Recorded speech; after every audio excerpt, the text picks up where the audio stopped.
Secretary of Defense Mark Esper sent a clear message to China on Tuesday, when he deployed 3 B-2 bombers from the 509th Bomb Wing to Diego Garcia.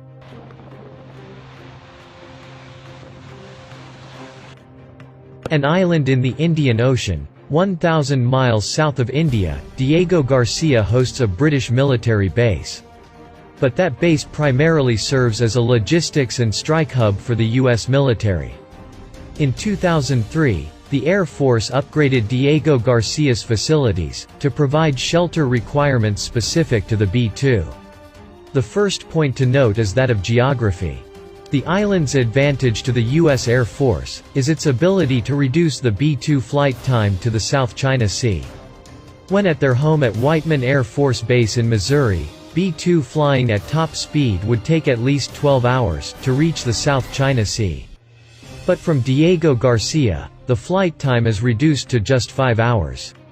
We emphasize the South China Sea, because that locale is increasingly likely to feature a conflict between the United States and China. Tensions on, above, and below that sea are soaring, as the Trump administration energizes its rejection of Chinese ownership claims over these vital trade waters. By the Air Force's public announcement and the B-2's operational character, it's clear that China is the intended recipient of this message. Similar was last year's deployment of 509th Wing B-2 to Hawaii, an 8-hour flight to the South China Sea. Were war imminent, we would not have been told about the B-2 Indian Ocean adventure, and a larger number of B-2 would have been deployed. At the tactical level, it's about showing China that the U.S. is ready to strike People's Liberation Army Command, and control centers on land. In the context of President Rodrigo Duterte's recent decision to turn the Philippines Navy into a China-friendly beach patrol, the U.S. wants Xi Jinping to know that it can fight a South China Sea conflict even without local bases. At the strategic level, it's about showing China that the U.S. has all three ground, submarine, and bomber elements of its nuclear triad pre-positioned and ready to go.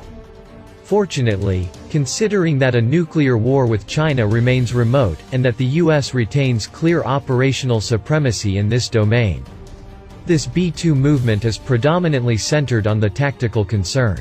The Pentagon wants to push Xi, the Standing Committee, and the People's Liberation Army off balance.